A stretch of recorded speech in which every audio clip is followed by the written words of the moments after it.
Hello' friend, good morning. কেনেকুৱা আপোনালোকৰ? আৰু আজি এতিয়া মই গাহৰি মাংস বনাবলৈ বুলি ৰখি আছোঁ। আজিতো দেওবাৰ, স্কুল বন্ধ, ডিউটি নাই, আৰু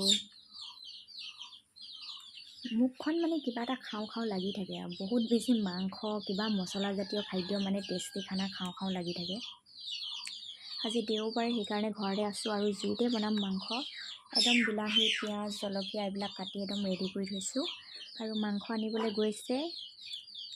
আজি মানে পূৰা গাহৰি খাম আজি। ৰেডি কৰি আছোঁ, জুই মানে জ্বলাই থৈছোঁ, গৰম পানী কৰি থৈছোঁ, গাহৰিত দিব লাগিব। আৰু এইফালে বিলাহী, পিঁয়াজ, জলকীয়া এইবিলাক চব মানে ৰেডি কৰি থৈছোঁ। আৰু গাহৰি আনিব আৰু পূৰা বনাম আৰু খাম মানে। আৰু খাবলৈ কোনো নাখায়, মই অকলে খাব লাগিব। ঘৰত কুকুৰা আছে দেই, কুকুৰা মাংস খাব মন গ'লে মানে আমাৰ ঘৰলৈ আহিব পাৰিব।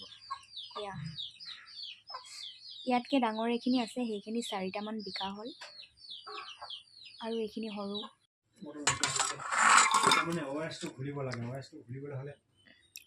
চৰ্বিটো